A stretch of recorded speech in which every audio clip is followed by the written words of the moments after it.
You've tuned in to I Am Not a Number Live, the review show with Cardinal Sin and Captain Cockney Spock, where we review a different episode of The Prisoner starring Patrick McGoohan. Each week, we discuss a different episode and its implications then and now. Follow along and make sure to catch the episode in our viewing order so you can be ready to ask questions and participate in the chat. New episodes premiere each week on Wednesdays from 3 to 5 Central. The show's surreal and political implications on the reduction of the individual to a number have an even more insidious impact today, as all of our information, phone calls, texts, likes, photos, and other data are harvested to be sold and turn us into product rather than consumers. Get ready for a deep dive into one of the most important shows to have an impact on pop culture and society ever. And remember, I am not a number. Greetings, followers. It is I, Cardinal Sin, and welcome to I Am Not a Number, number 5. And with me today, I am proud to have Rick Davy and Captain Cockney Spock. How are you today, gentlemen? Very well. Pleasure to meet you again. Thank you very much, Cardinal. Hello, Captain. Hello there. Hello to you both. Hello, Rick, and hello, Cardinal. How are you? I am late, and I apologize for that. And let's go ahead and roll right into our show. Today we are reviewing the episode Free for All, and I stayed up so late last night taking notes for this episode I overslept. So bad on me. So what are your guys' first thoughts about this episode? I think it's one of the most important episodes in the entire series. I agree. Another one of those episodes that was written as episode 2. There are 4 of those altogether that were actually written as the second episode. But this one was written by McGoohan himself, and like the last 2 episodes, which were both written by McGoohan as well, I think a lot of the series is encapsulated in this one episode. I think it's an incredibly important episode, all about how the media can manipulate elections and politics as a whole.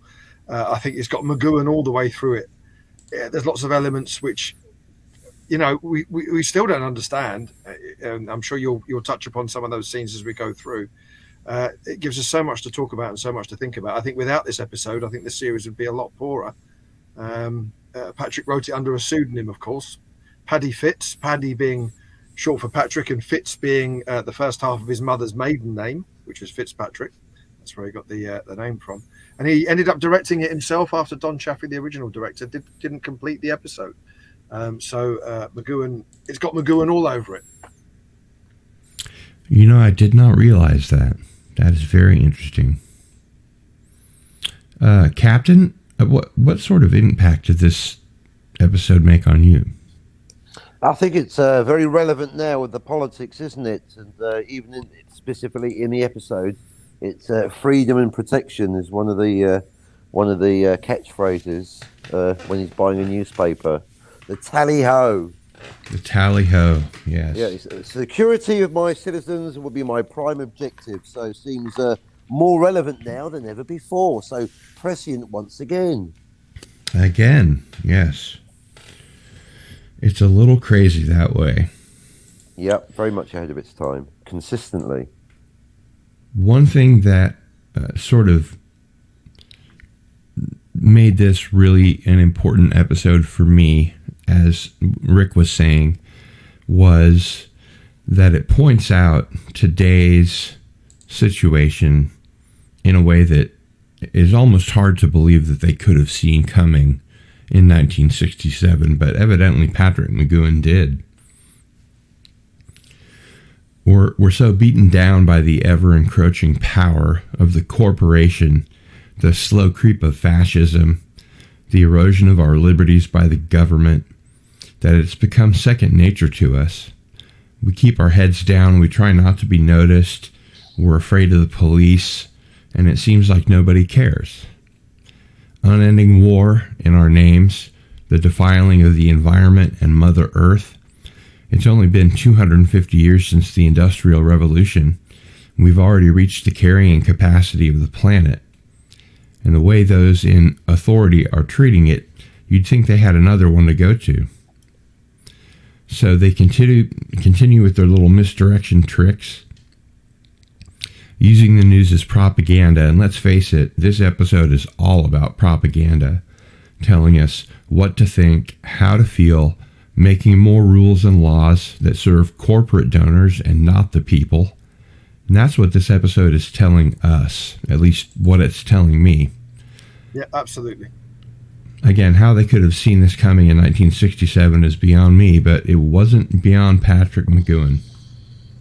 Not at all. And he wrote the episode only 4 months after there was a general election in the UK, early in 1966. And I think he based a lot of the episode around what he saw at that time with the electioneering, but also what was in the media at the time. There were other TV plays on about this. There was a TV play for today.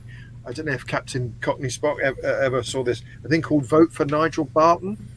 No, I didn't. It was a really sort of deep commentary on the political nature of the media, and McGoohan, I think, must have seen that, because there's lots of that in the episode. But it's just as much about the media's manipulation of us as it is the government's manipulation of us, to be honest, and how the two work hand in hand. There's a great scene in the episode where Patrick McGoohan's being interviewed by the tally-ho, and whatever he answers, they completely misquote him and write their own answer anyway. He says no comment. They write an answer for him. And then when he turns around and says, mind your own business, they write no comment. So it's fantastic. It's one of my favorite scenes in the entire series. And very funny.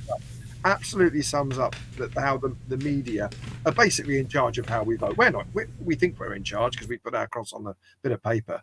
But the media absolutely decide who wins the elections and who doesn't. Yes. As number 6 quite rightly in the episode says as well, everyone votes for their dictator. So I think the episode deals with that as well. Very true. Definitely. And I think Patrick McGoohan also saw the push button society coming, the insert coin generation, the making things easier for us would also make us easier to control. Their reliance on herd mentality, mob rule. Of course, during the summer of love, there was plenty of strife, civil rights, anti-war protests, the flower children standing up for their rights. But as they aged out, they became docile, doe-eyed, compliant citizens. And now they keep us so afraid of the immigrants and the terrorists and the mass shootings, most of which are engineered by undercover operatives, ironically, agent provocateurs. I suppose the writing was on the wall.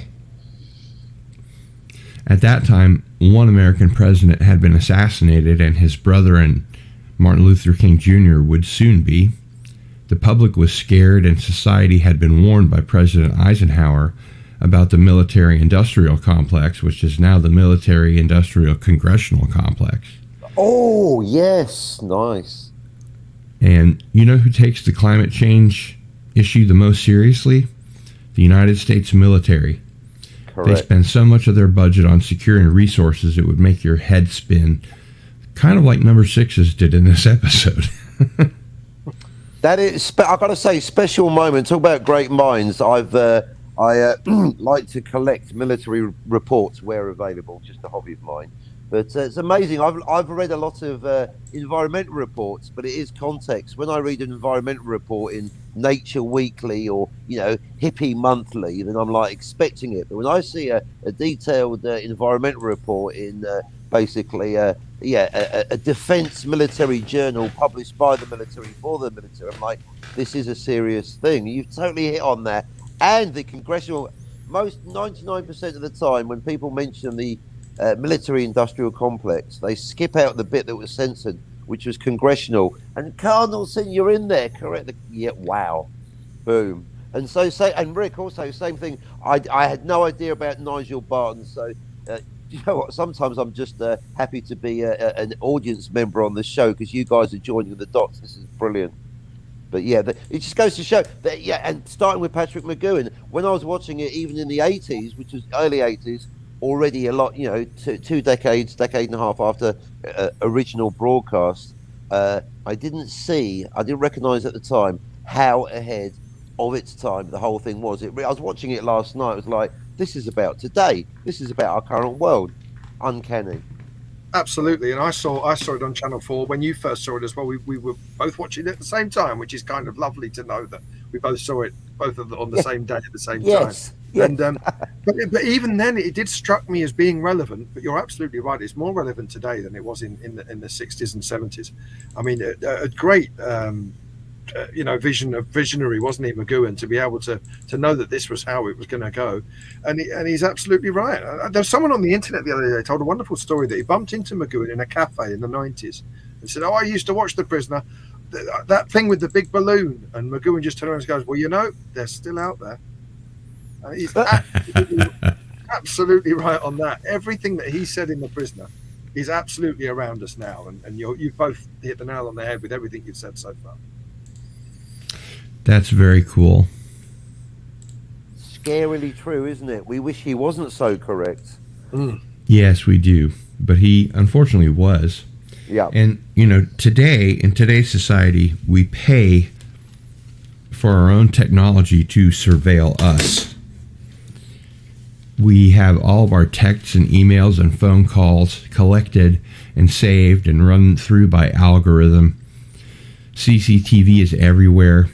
And if Philip K. Dick thought of it in the 60s and the 70s, it's probably come to pass.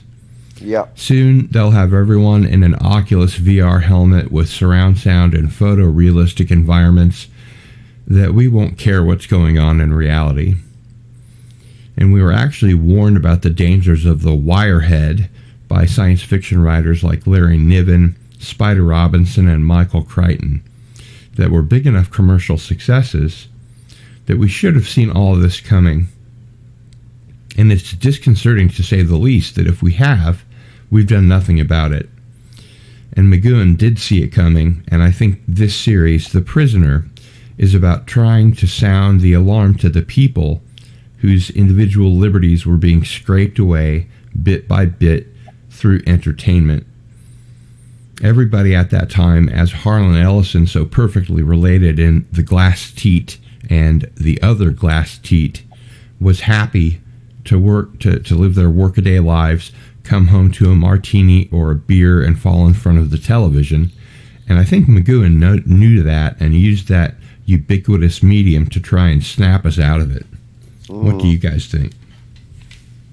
Well, the reason that, I'm sure you know this already, and some of your listeners might not, the reason that the penny farthing was chosen as the symbol for the village was as an ironic symbol of progress, because McGowan thought we were moving far too fast in terms of technology, and that progress wasn't being made for the benefit of the people.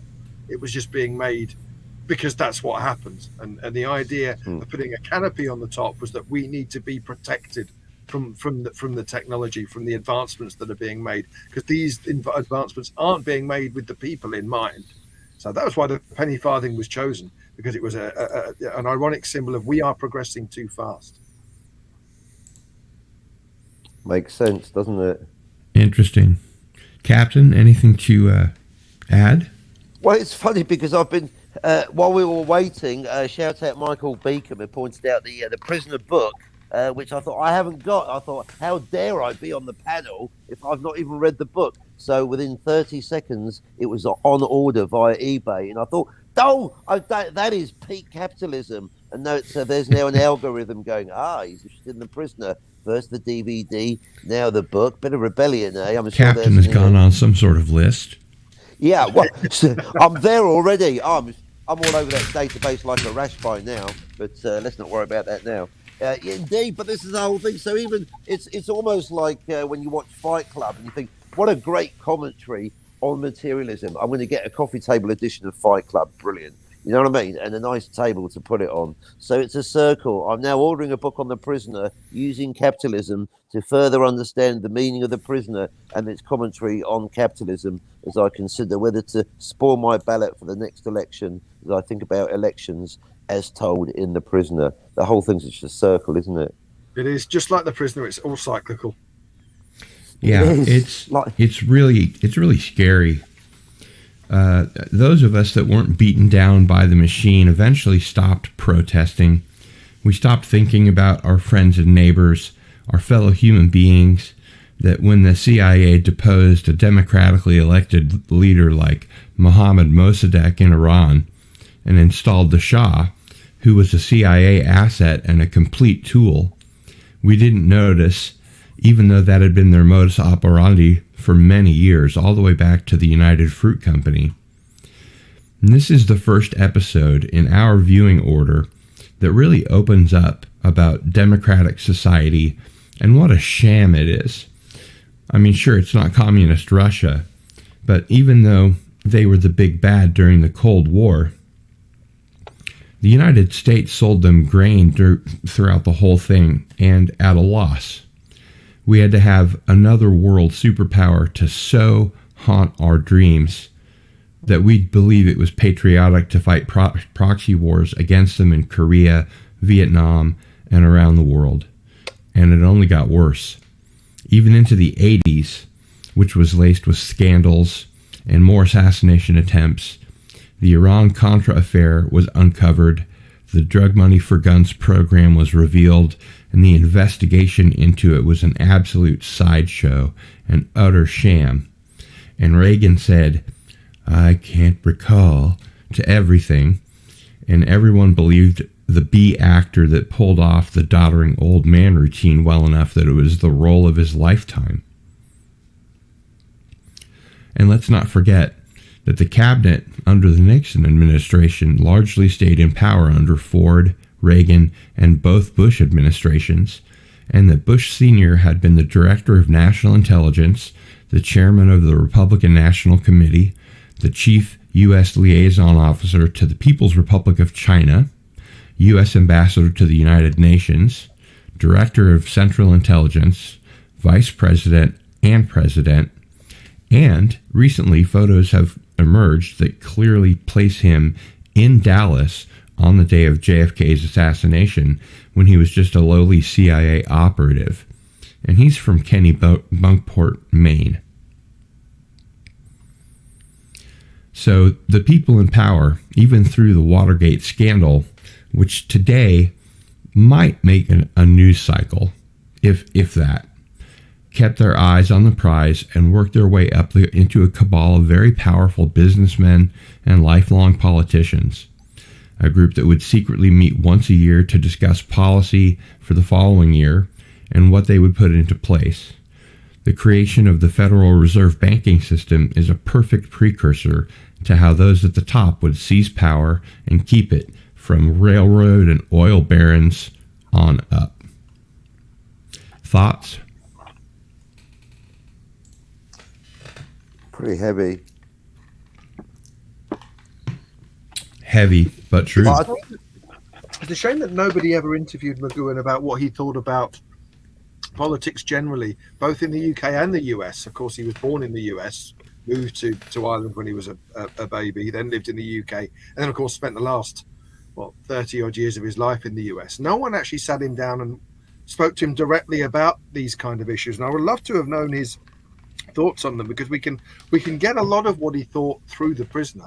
But wouldn't it have been great to sit him down and find out what he actually thought of, Reagan or Thatcher in the UK, or whoever, whichever figure you want to sort of put up? My goodness, yes, he must have had thoughts about these people. Quite right, Captain. You were saying? Yeah. Well, it's really is bringing back memories, because this is. I'm trying to think what was the exact year that it was on Channel 4. Is it like 82? 83, it was 83. September 83 to February 84.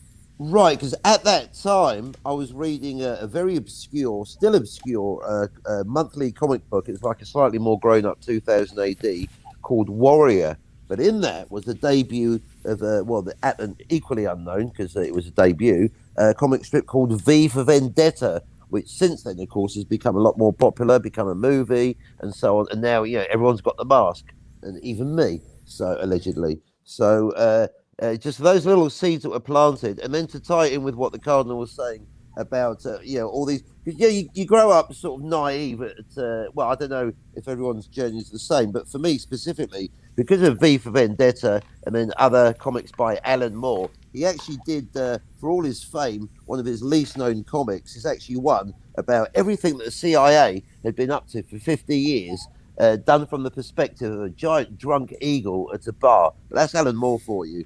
But for me, it was like, I kind of like, it was kind of like, come for the Alan Moore, stay for the politics. But I think this was like late 80s, so I've been late teens, early 20s. But it really did blow my mind, because it woke me up. I thought, he's not making this up. I mean, obviously the giant eagle is a giant pastiche, but the everything that detailed was basically everything you've described, Cardinal Sin. Mossadegh, that was the UK and the US. It sounds like something out of a James Bond novel, but it's actual literal history. And then in our lifetimes, Iran-Contra, you tell that to the kids these days, they wouldn't believe it. Oliver North, in fact, it was Alan Moore points out small details. Oliver North just running around his hometown naked with a gun because he went a bit crazy. Brilliant. I recommend that book. But so basically everything that you've just said, Cardinal Sin, sounds surreal, but is actually true. It's interesting, Captain, that you say about ask the kids of today, would they care? And that's what's depressing. Yes. Yeah. Well said. And Ivan Ivanovich from the chat says, in Arrival, when the interviewer with the Tinker Toys says, any politics, number 6 knocks the Tinker Toys off the desk. I think that's a pretty strong hint about what McGowan thought about politics. Mm. Wonderful observation. Shout out Ivan Ivanovich. Yes, Ivan Ivanovich. Also, I can't help but wonder to what degree Star Trek had influence on The Prisoner. In this episode, the buttons on the console look suspiciously like they belong on the bridge of the Enterprise, and the lighting configuration in the ceiling of number 2's office looks suspiciously like the floor lights of the transporter room. And of course, there's the doors that open and close when they're approached. That, when it was done by Star Trek, NASA showed up and asked them how they did it, because they'd been working on it for a while and they just couldn't get it to work. And I'm sure they were disappointed to learn that it was just a couple of guys on each side pulling the doors apart and pushing them back together again. So when we see Free for All, we recognize the world it portrays in microcosm. We see the two-party system and are supposed to believe the theater that is modern politics. For the first time in history, the United States and Great Britain, the two last real engines of colonial empire, are in decline, and frankly, the people of the first world don't know what to make of it, or, more importantly, what to do about it. Through punk rock in the 80s, we saw there were enough of us that understood the problem, but not what to do about it. The one-time leader of the Youth International Party, the Yippies, became a corporate-rating yuppie. The Flower Children let us down because when they became adults, they didn't carry their morals and ethics forward and fight for the rights of the individual. They were happy not to make a fuss, work to live, and live to work as inflation soared and the minimum wage remained static. Between 1983 and 2006, the United States dollar lost 50% of its value, and it's currently in danger of no longer being a currency of choice if China has anything to say about it, which owns $2 trillion of American debt and supplies all of our manufacturing, from every bit of plastic floating in the oceans to every generic pharmaceutical Americans take. And all this time, we were enthralled under the spell of a Svengali to believe that the Soviet Union, our ally in World War II, and the recipient of the most food aid in any nation, in the world was the boogeyman and misdirected to look over there, while China went from a nation of dirt farmers to the world's second largest economic power within 30 years.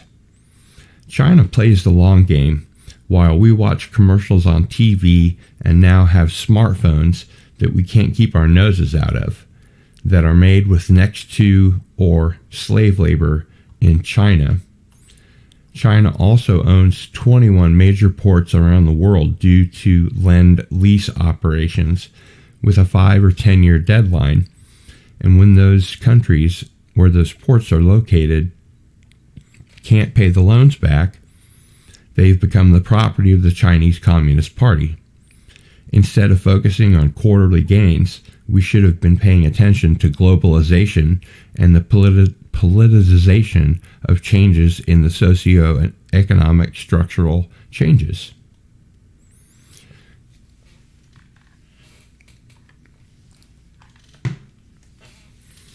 We get so lost in our Dancing with the Stars and our Real Housewives of Atlanta cooking and landscaping shows that we never pay too much attention to the larger world around us. And woke culture helps divide us and keep us divided. And now students control who can and can't speak at their universities. Corporal punishment in primary education would get teachers and principals fired. And we've raised a generation of babbling morons that think all their participation trophies are going to stand them in good stead in real life. And boy, do they have a rude awakening coming.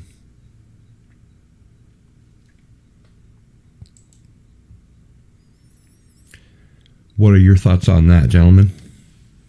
One thing I just wanted to pick up upon is when you were talking about the futuristic set designs and so on, and whether they borrowed anything from Star Trek.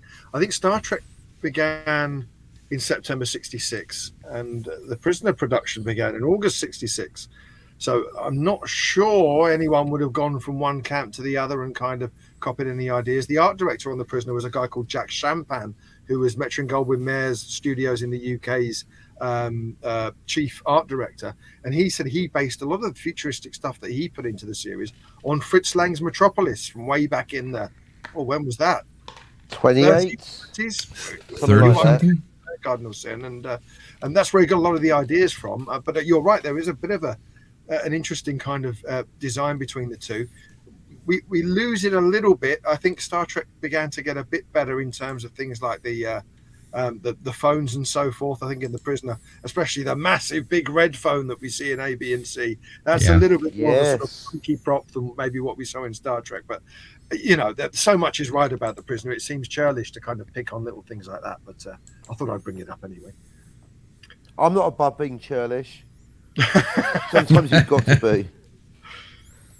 And going back to the politics, I actually found this is it's so old the pages are literally falling apart, but this is the bit about Oliver North. So this is obviously after The Prisoner, but I really do recommend this book, Brought to Light, one of the lesser known works by Alan Moore, because the writing's amazing, the art by Bill Sienkiewicz is incredible, but also it's everything in it is true and you can't believe it. And well, look at that, Oliver North, naughty. So it's like The Prisoner. I think it's dated well because it was a warning. Absolutely. When you sorry, Captain, carry on. Sorry, I was going to say one closing thought. Apparently, the CIA do have a good sense of humour. Their radio sign-off is, "Okay, bye everyone. See you next war." I think you can take any part. You can take Free for All and implant it into any election, any era of politics, any presidential term, or in the UK prime ministerial term you like, and it probably fits pretty nicely into what happened during the election campaign, what the media did during the election campaign, and how ridiculous or farcical, if that's the right word, it all is. I mean, there's some fantastic lines in Free for All which you could place in any, when he went right at the end, "Obey me and be free," the ultimate ironic statement, obey me and try and be free at the same time. That's every prime minister or president in the world could be putting that on their posters, couldn't they? do as you're told, and I will make you think that you're not doing as you're told. Well, especially lately in American politics, there's been a tendency for politicians to talk about liberty and freedom, and I always get a little bit scared when they do that, because it means, the Orwellian reverse of what they're talking about. Indeed. It really means the taking away of our freedoms. Freedom is slavery. War is peace. Peace. Yeah. Too Indeed. true. New Star Trek is good. Yeah. I have the feeling that if McGowan were alive today, he would just give us that wry grin of his, say, "I tried to tell you," turn around and walk off with, "Be seeing you," trailing off. Yeah, I can see it now. Yep. And I'm sure when The Prisoner debuted, people had no idea what to think of it. They probably thought it was some kind of future shock. After all, the science fiction movies and TV of the time were almost all dystopian. Apart from Star Trek, we'd left the spirit of adventure and what science could do to make positive change in the world in the 50s, with Johnny Corbett, Space Cadet, Republic serials, and Zombies of the Stratosphere. In 1967, the fact that at the end of the episode, the new number 2 would be a woman signifies that anybody could be used to break number 6.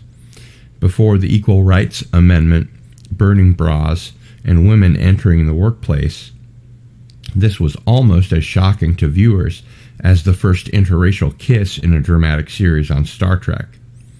It was, of course, also extremely progressive, as the original number 2 at the beginning said of her that she has great variety of information, which number 6 saw right through from the beginning. A simple slip of the tongue, even to number 58, who doesn't even speak English, would be enough. But 6 is too smart for that. He's too well trained, experienced, to let his guard down even for a moment. And watching this episode, again, blew me away at the restoration of this most treasured TV series. I watched the alternate version of A, B, and C, and it was so dark and dirty that I almost couldn't watch it.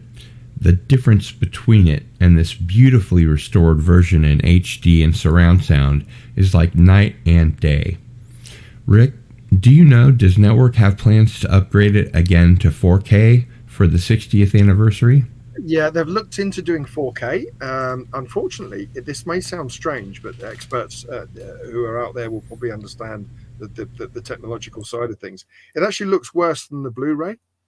It almost becomes too pixelated and too refined. There's only so far you can go with film, and sometimes 4K works, sometimes it doesn't. And they have tried 4K with The Prisoner. They did Arrival as a sort of test. Unfortunately, it just didn't work out, I'm afraid. It looked worse than the Blu-ray did. And again, we had this last time. I'm so sorry to people in America that the Blu-ray was such a short run in the States. It's still very much available in the UK. We did a 50th anniversary version in 2017, which is still out there for people. Unfortunately, that 50th anniversary version wasn't repackaged for the United States market. So I think now if you want a Blu-ray set, you've got to pay $100. It's cheaper to buy a multi-region player and buy the UK set and have that shipped to America than it actually is to buy a US Blu-ray set, which is astonishing. Duly noted. Aren't I lucky, Cardinal Sin, that Father Christmas has sent me a multi-region Blu-ray player?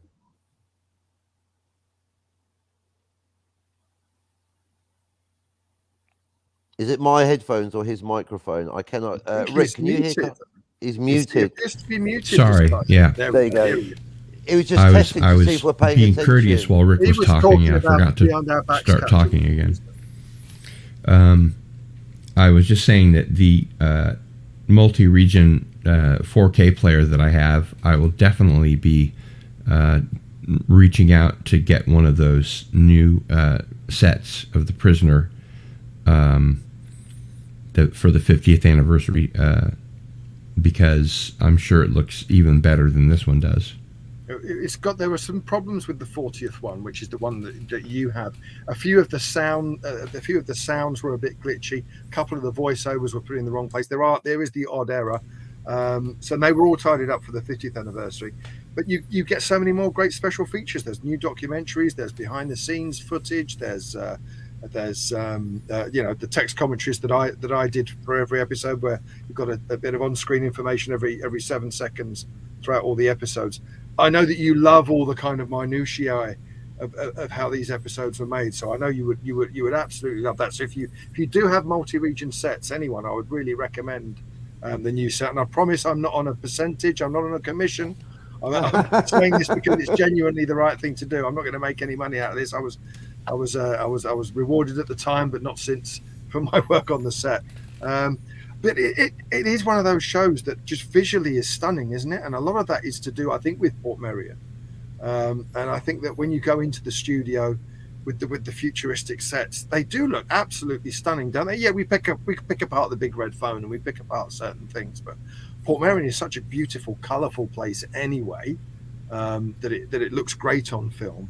But just the way it's shot as well, and the way it's directed, a lot of The Prisoner, it's visually really arresting, isn't it? Things can make you, not necessarily make you jump. It's not a horror flick, but visually they arrest you. You get brought into it a lot more than you do other shows, which may be just as powerful in terms of their dialogue or their acting.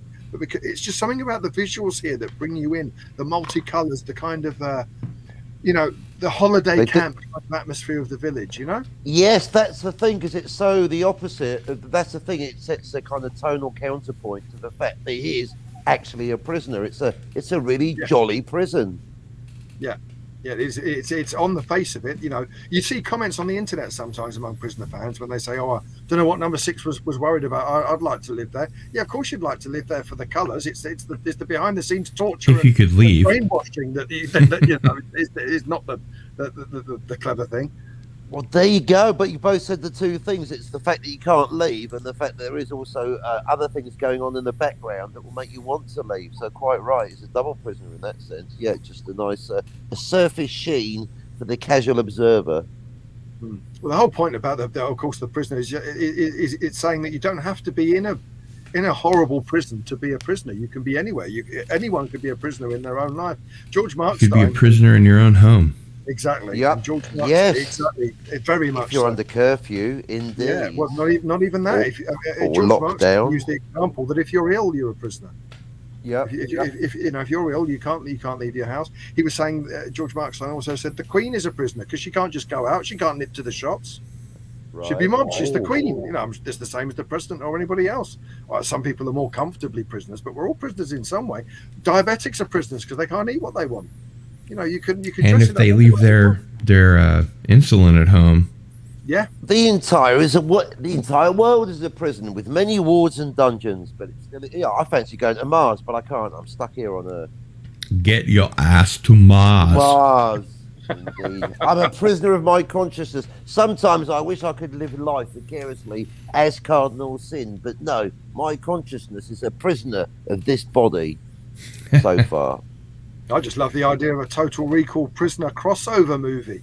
I love the idea of that, where the mini mokes are Johnny Cab instead. I think we could. We could go a long way with that. The Johnny on the spot. No, that's the thing, because we've been talking about although I've rejected it on a standard kind of observational of the script level, that it's not a dream, but the idea that's another thing they could have done with The Prisoner, like almost another layer to the cake, probably an idea he threw away, that they could have done the whole thing as a dream, because indeed last week they were going into his dreams. So I think there is some kind of Total Recall. Basically Philip K. Dick and Patrick McGowan, did they ever do lunch? If not, they should have done. I would have liked to have been there. And Peggy Clark in the chat says, "It's my birthday." Well, happy birthday, Peggy. Many happy returns. Many happy returns. That's right. We haven't got to that one yet, have we? No, not yet. No. Nice segue, though. But I have to say, again, about this restoration, what a remarkable job they did. Can you tell us a little bit about what it was like to work with them on the high definition transfer What was the day-to-day? Even only 17 episodes must have been an incredibly painstaking, tedious work to come up with such a jewel of the finished version, not to mention expensive. I couldn't believe that by the time I found out about the Blu-ray set from Shoutfax, last time Tracy was on with us, he was curious about the degree to which the fandom perseveres and how much people are talking about it. Do you think they'll make another run? Do you have any idea what the demand is out there? Well, I know that the 50th anniversary version is constantly being reprinted. In hundreds at a time. I didn't work on the specifically on the original restoration. That's the restoration team do that. That's not my domain. There's a guy called Jonathan Wood and Tim Beddoes at Network, and they literally went back to the original film, the original negatives, and they ran it frame by frame through the whatever the gizmo is that they do that, whereby they can clean it up. And it was an incredibly painstaking exercise, especially even with the alternative version of Arrival, which it's not. We're going to have that discussion again. It's not necessarily canon because it's a rejected version with different theme tune or whatever. They even restored that frame by frame. That's the kind of degree of attention to detail they wanted to do. Even the rejected scenes and the rejected versions, they wanted to go through frame by frame and clean it all up. And it does look absolutely stunning. You can see every freckle, can't you? On all the close up, you can see every little bead of sweat. And it really was. It took, I think it was 2 years to do the 40th, and the set that you had. It took 2 years. So it's only 17 episodes. I think it took 2 years for them to do it properly, frame by frame, so that they could get all 17 episodes cleaned up. And then, as I say, with the 50th anniversary version, it was just a case of kind of tidying up the little glitches that happened with the 40th set. So that it is absolutely perfect. And as I say, they did such a good job. You're absolutely right. It's so beautiful. I think that's why the 4K isn't an improvement, because how could it be an improvement? It looks as though you're there on set. It's immersive. Every scene, it is. Absolutely, that's a fantastic way of putting it. It was really nice to work on the 50th set particularly, because I sometimes when you repackage things, fans can get a bit, I've already bought this and you're bringing it out again with a few different extras. I'm not buying it twice. Nobody said that. Everybody wanted to buy it again because it's such a beautiful thing that every time there's a bit of improvement, it's like you've done more good stuff with it. How's that possible? So yeah, I tip my hat to Jonathan Wood and Tim Beddoes at Network, who really did put in the hard yards. And they're doing the same. It's probably going to take a few years. They're doing the same with Danger Man. They're cleaning that up episode by episode, frame by frame. There's rather more episodes of Danger Man. Is it 88? Something like that. Episodes they've got to go 88. through. Wow. Something like that. Yeah, that's a lot more. Some than of them are only 17. half an hour, which helps. Because obviously it's a bit shorter, but they've already done some episodes. On the 50th anniversary Christmas set, you do get a bonus of 2 episodes of Danger Man, a half an hour Danger Man and a 50-minute Secret Agent, and it's the episode Colony 3, which is very prisoner-esque. I think you've talked about it in previous episodes, where John Drake ends up in a sort of village for spies where nobody can escape. This time kind of more obvious that it's kind of a Cold War Russia type establishment, but it does really seem to be a prototype for The Prisoner. Yeah, it does. But are there designs to do more? I don't think there'll be a 60th set. I think now they've done 40th and the 50th, both with different special features. I think they complement each other really nicely. I think if we do a third set, I think that would be pushing into the realms of people saying, "I've got to buy it again," because I've already bought it twice. There are fans that have bought the 30th, 40th, 50th, and now coming up 60th anniversary sets of Star Trek. I've still got the original VHS set. I've got the US VHS set. I've got the remastered Laserdisc, VHS set. The remastered DVD. VHS set, and then the DVD. I've got the American, the British, the French, the German. There's only so many times you can buy this I'm thing. sure when they do the final cut of Blade Runner this time, we really mean it. I'll be first in that queue buying all copies and as many, all the regions, all the media. Quite right, Captain. You'll probably be writing the special features for that one. They better ask me. But it's amazing when you do see the difference.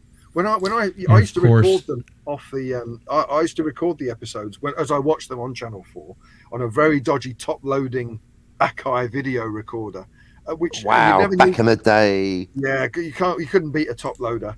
And the problem was that it was so ropey, this VCR player, that you would never know until after the program had finished as to whether it had successfully recorded or not. So I remember recording the final episode of The Prisoner thinking, I've got to watch that again because I think I've got it, but I'd love to watch it through again. Put the tape in that I just recorded and it's just fuzzy nothingness. So that's bringing back memories. Pausing out the adverts, that's professional. Or rewind it a little bit. That's it. Just 1 second of the title. Oh no, it's a lemonade advert. No, away. Oh, right. Cut. You know what I mean? Yeah, that was an art form. Getting it just on the commercial breaks was art, wasn't it? Yes. That was a skill in itself. We could have been film editors, couldn't we, back in the day when we were doing that sort of stuff? But to think then, I was so happy with that button. I was so happy with that, even with adverts. I was so happy with a really grainy VHS recording. But now, to think that we've got it, as, practically as good as film. What's interesting is the 50th anniversary event in Port Merion that Network put on to celebrate the 50th anniversary and launch the new box set. We put an event together in Port Merion with Patrick McGowan's daughter, and we had some of the actors from the show and some of the behind-the-scenes crew from The Prisoner there as well. We showed on the big screen with a 35mm projector some episodes on 35mm film. And what struck me is that the DVD that we were showing clips from was actually better quality than the original film. Mm-hmm. I mean, that you've done a good job when the DVD is actually, or the Blu-ray rather, is actually crisper than the original film that the thing was shot on in the first place. My goodness. Yeah, the only thing I could tell the difference from, I watch the first rewatch on Amazon with the ads, unfortunately, because I have a 4K TV and it's big and I can soak it all in. And then I put in my Blu-ray for the second watch to sort of clarify my thoughts and take notes. And the TV set that I'm using it has good sound, but when I'm running it through the 5.1 surround sound system that I use, I notice there's some flanger here and there, like whoosh, whoosh, whoosh. And so yeah, I imagine that's some of the sound that they cleaned up for the 50th. Yeah, I think you're probably right there. And just to say, anybody that's listening, because there's some comments on the chat about the 50th set, and you've mentioned it as well. If anybody wants to get hold of one of these 50th sets but doesn't want to pay the full price, if you just send me an email privately, I'll be able to sort of get the sort of a trade price, as they say, so that you won't be paying the premium that other people pay on Amazon and whatever. So we can take the Amazon percentage out of it, and I can certainly get arrange for sets to be sent to you at a more reasonable price than what Amazon and so forth are. Very nice. Thank you. So just let me know. There's no profit to be made there. We're all in it together. The more we can spread the word about The Prisoner, the better. Absolutely. And of course, this is the Unmutual website, the Prisoner News website of Rick's. Thank you very much. That's nice to have a plug. That's very kind of you. The top news story there is very interesting. I don't know if you saw this, everybody, but there's only here. One of the mini mokes that appear in the series. One of them is coming up for auction. An original one that actually appeared on screen in The Prisoner. It was found in a barn in Holland, and it had been sat there since The Prisoner was made. Many years ago. There we go. Look at that. Look at the state of that when it was found. It's now been restored, and it's had a lot of money spent on it, so it now looks much nicer than it does in those particular pictures, and it's coming up for auction. So if people want to own a bit of Prisoner history and own one of the original mini mokes in the series, it's come up for sale. So there's almost a scoop. It's good that your show is being presented today, because that news is quite hot off the press. What is the reserve price on that? Is there any kind of guide or? Well, in the dilapidated state, it was sold for $12,500. So that was 5 years ago, I think. So I would say you've got to at least quadruple that. So I think you're probably looking at $50,000. which isn't. My goodness. I've looked down the back of the sofa. I was going to say, send in super chats now. Cardinal Sin does have a PayPal, so come on, everybody. Let's get one of those smokes sent over to the United States in Kansas. Yes. Imagine that, Cardinal Sin, pulling up for that series. There were some series where there seemed to be original props and scripts and things all over the place, especially modern series. You know, you go to any sort of Comic Con and you can fall over things that you can buy from various series. There's very little from The Prisoner. So to see a vehicle, which is obviously a massive part of it, is quite something, because there's very little in terms of props and costumes. And some of the costumes that did survive the series were sort of cut up and put on trading cards or whatever, which is kind of really unpleasant as far as I'm concerned. It's something I always am appalled by. It is very hard to get. I can't even get a blazer. I've got a badge in the post so far. A badge. That's the best I could. I want to get a blazer. I've got the chair for hipster value. It's going to take a couple of episodes to get it in position, guys. But for the show, I've got a prisoner chair. But I want to get the blazer, do the whole bit. Otherwise, why bother? You know what I mean? But yeah, if anyone knows where to get a prisoner blazer, so please send me the link. Yeah, it's for the show. Make your own. What you do is actually, I was just going to say, a friend of mine who turned me on to The Prisoner made his own blazer, and it was perfect. There's a blazer industry for someone. Take it to a tailor. Buy a blazer, take it to a tailor and say, can you sew some white braiding on this for me? And they'll probably do it for about £10 or something, and you've got yourself a prisoner costume. Of course, if you want to be exactly accurate, here's a quiz question that most people get the answer wrong to. What colour is the prisoner's blazer? Oh, is it very, very, very, very, very dark grey, Father? No. Is it very, very, very, very blue? It's not. Because it looks black. It's not bright yellow, is it? That's not. No, it's very, very, very dark brown. Oh! I would never have guessed. Did not see that one coming. No, you can see it on some shots on the Blu-ray. But there was a guy called Peter Jones, and he rescued the costumes from Patrick McGowan's dresser back in the day, and he used to bring them to Port Merion in the 80s to conventions when they had conventions there. And it's a brown blazer which you can only see under certain lighting conditions that it is brown. So there you go. Yeah, it looks black. It does. It absolutely. I always thought it was black. For all intents and purposes, everybody thinks it's black, but it is actually brown. And Michael Beacom from the chat mentions to Matthew Pounder, Danger Man is where McGowan learned of Port Merion to begin with. That's absolutely true. The first episode of Danger Man is called View from the Villa, and that was filmed in Port Merion along with 5 other episodes which were filmed in Port Merion in 1959. The great thing about Port Merion is that no one knows where it is. Obviously, we know it's in Wales, but a TV viewer in the 1950s, it could be Italy, it could be China, it could be Germany, because it's so international in terms of the architecture and so on, that it appeared in 6 Danger Man episodes and was a different place each time it was featured. In the first episode, you are blowing my mind, Rick. I had no idea. There you go. See, I'm glad I'm here for something. I just thought, on top of that, if Danger, if Danger Man is a clear inspiration on Danger Mouse, then really we've been robbed, because we should have had a mouse version of The Prisoner. That would have been Danger Mouse reincarnated as The Prisoner. That would have been brilliant. Penfold, where are you? I'm in a damn village. It would have been, yeah. Baron Greenback could have ended up being number 1. Yep. Oh, fantastic. Yes. I'm a little embarrassed to say that I grew up watching Danger Mouse long before I knew what Danger Man was. Oh, me too. Me too. Until about 3 weeks definitely. ago. I didn't know what Danger Man was until I'd seen The Prisoner, and I saw Danger Mouse a lot long before I saw The Prisoner. They're all linked in together. Danger Mouse. Well, they are all linked in together, because who was the voice of Danger Mouse, Captain Cockney Spot? Danger Mouse was indeed David Jason, a.k.a.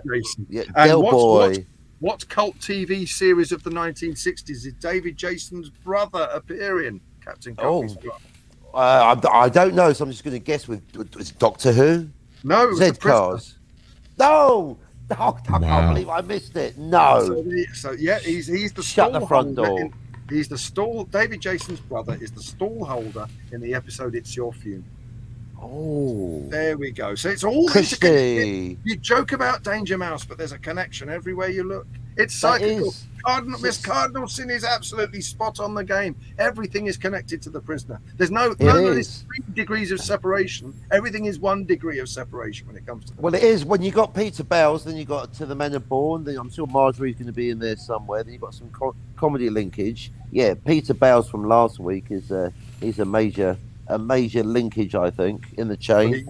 Yes. You can link a lot to David Jason on its own. That episode, I think, has 4 different people that appeared in Only Fools and Horses in it. Wow. Because Wanda Ventum is in Only Fools and Horses, as was David Jason. And Trigger from Only Fools and Horses appears as an extra in It's Your Funeral. So there you go. Wow. Triggers. I'm losing our American viewers by referencing 1980s sitcoms. That's pretty. Well, I hope they come back in a minute because that is Trigger. That is brilliant. I can't wait to see it again. Yeah, I can't wait to see the remastered Danger Man series. Any idea when that's coming out? Yeah, the problem is that they obviously need the original prints, the original negatives for each episode to go through, and they're kind of, some of them are in the States and they're very expensive to ship across safely. So they're working their way through episodes. They have done quite a few. I say there are 2 on the 50th Prisoner set. There are 2 as standalones on other compilation sets that Network have put out.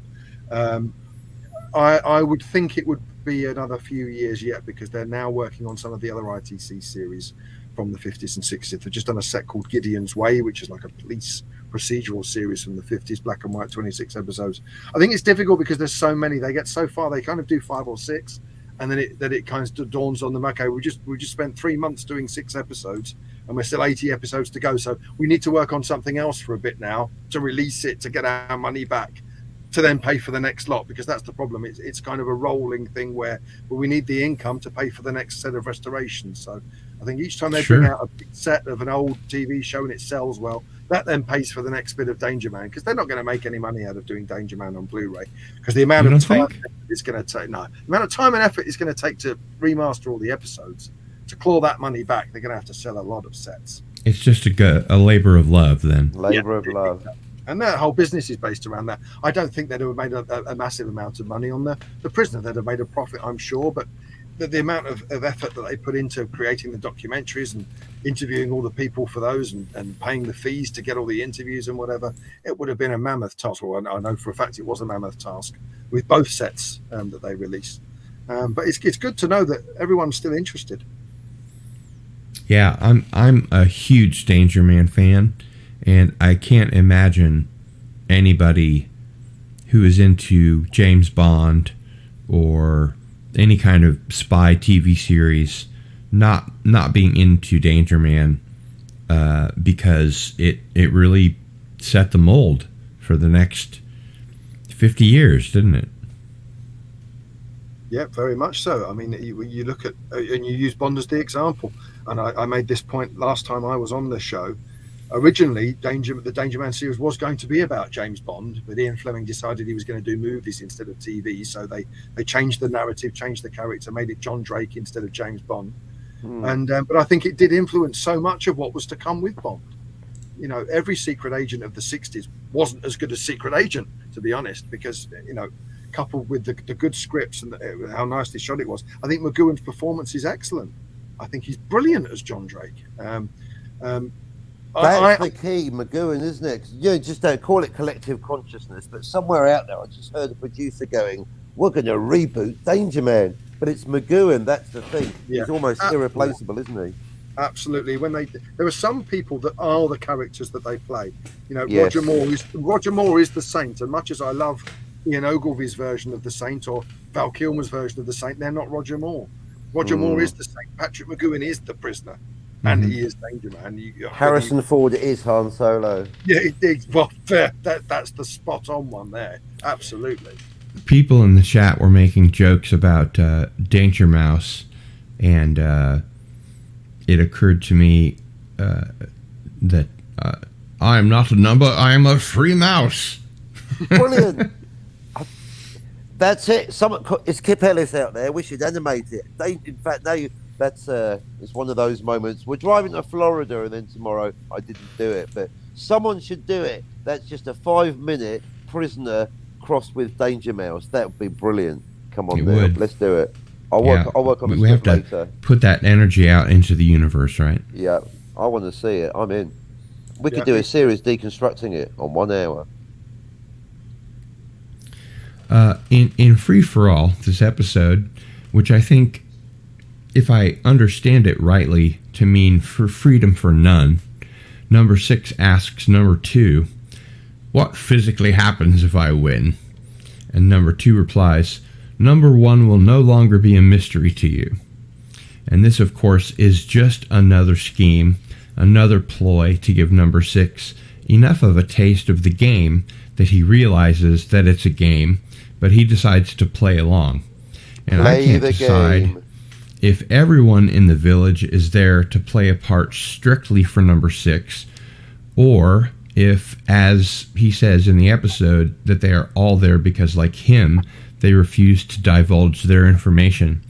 Sometimes it seems like they're all in on the game, and once 6 gives up the information they want, they'll all be sent home. And other times it seems like there are a few people that don't work for them there, and I can never decide if the whole thing is for Six's benefit or not. Now that's What a do you key guys think? question. Key question. I'm not sure either. I've never been Me sure of neither. that. Because the other villagers, I don't think they are in on the act. I think the whole election is for number 6's benefit. I think the whole thing is built around the fact that they're doing that to break him. But I think the other villagers, I don't think they're in on the act particularly. I think they are brainwashed cabbages. They're just playing along with the game. Yeah. As we see when there are elections, you absolutely see it. People get swept along with the, whether you're blue or red, they're swept along with their team, aren't they? Without anyone, when you question these people, why are you voting the way you're voting? And normally the answer is, well, I've always voted that way, or my dad voted that way. There's no individual, well, I see this policy as this and this policy as that. People are just swept along with the whole team orientation of politics, and that's what this episode is showing. Absolutely, when number 6 is given his landslide victory, that none of the villagers know why they've voted for him particularly. They've just fallen for the media. They've fallen for the sound bites that number 6 has been sort of processed to come out with. Yeah, that's a lot to think about.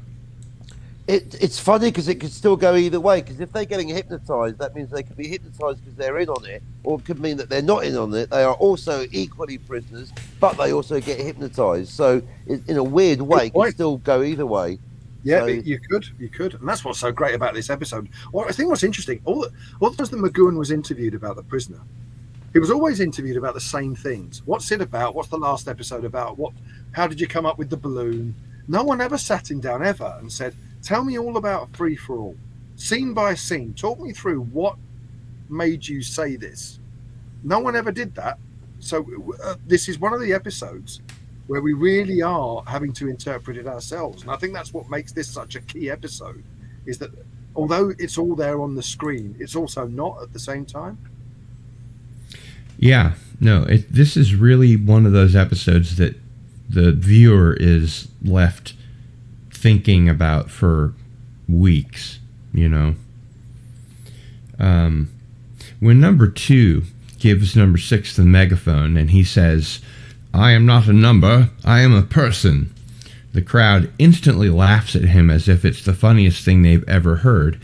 And then they follow him to the inexorable conclusion where he has all the votes, and it's not just a landslide, but even number 2 votes for number 6. Voting for the opposition. That is ultimate winning, isn't it? Yeah, everyone votes for their dictator. Yep. Yeah. And Matthew Pounder from the chat asks, what were McGowan's politics? I guess a libertarian.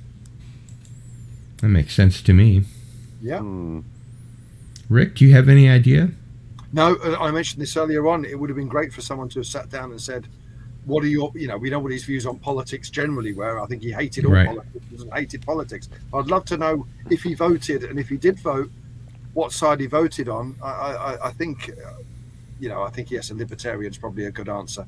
I don't think we would not. I don't think I will ever know whether he was a Democrat or a Republican, or if when he lived in Britain whether he voted Labour or Conservative. I have no idea. I'd like to think he spoiled his ballot paper every time. You read my mind. That's exactly it. And that's like the difference between uppercase P politics and lowercase p politics.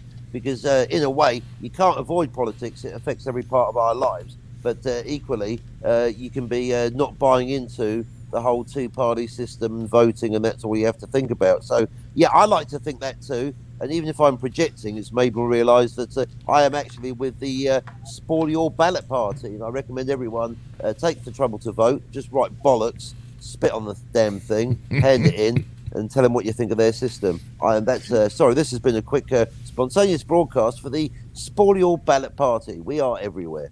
I'm totally with you on that. I always think it's if you don't want to vote, go and spoil your ballot. But I'll tell you a very funny, very quick story.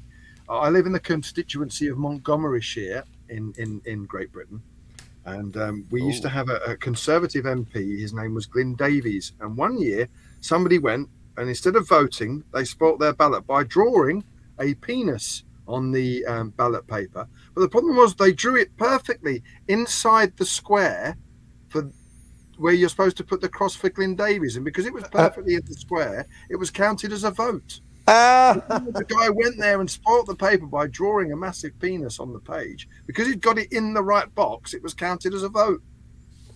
So be careful when you're spoiling your ballot paper not to put it all in one box.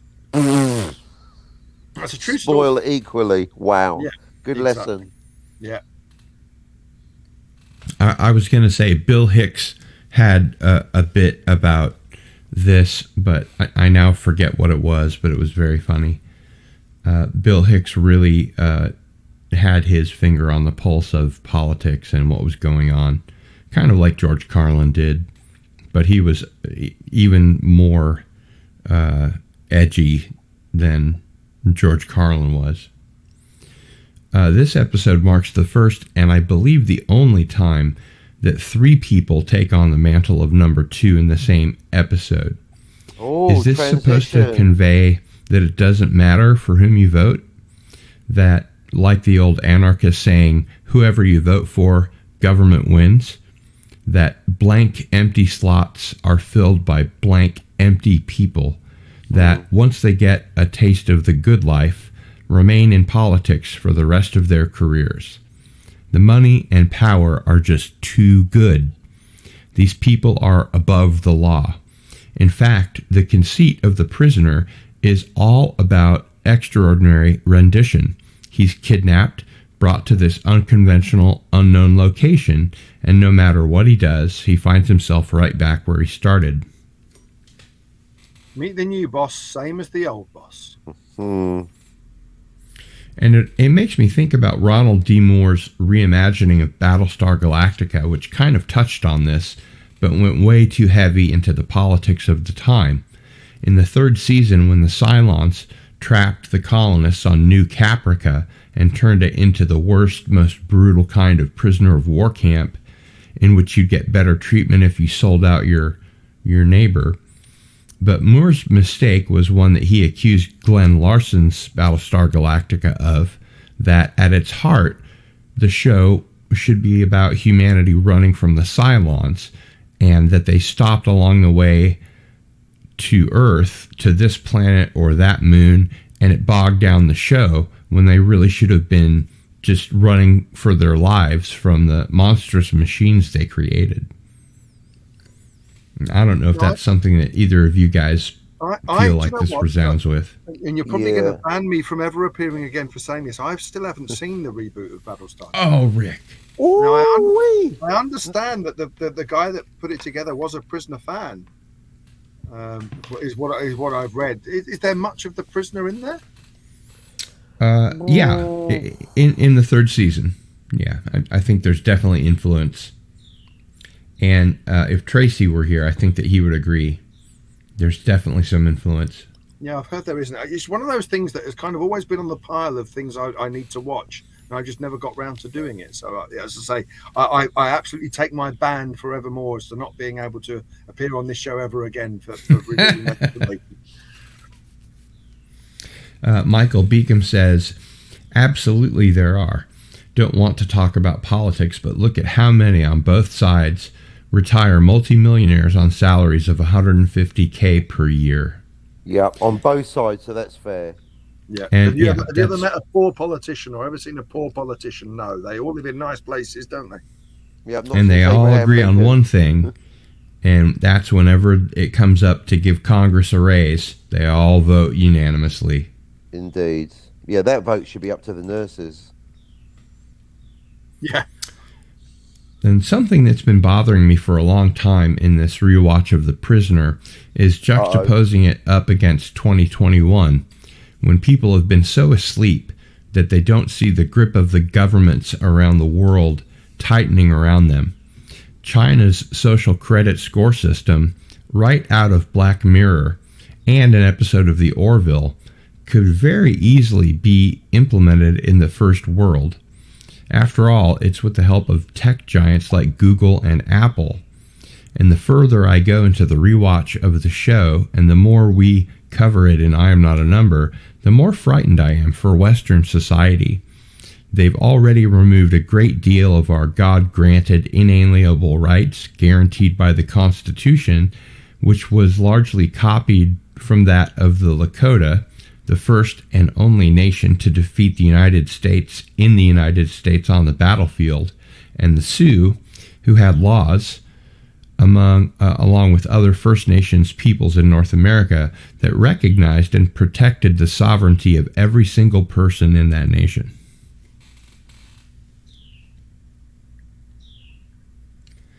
And people are so scared to go against the grain, to step up and complain, to appeal to authority, to have their rights restored, for the executive branch overreach to cease, and even in some states to change the laws that make it a violation of the criminal code to simply collect rainwater in a barrel for personal use around their farm.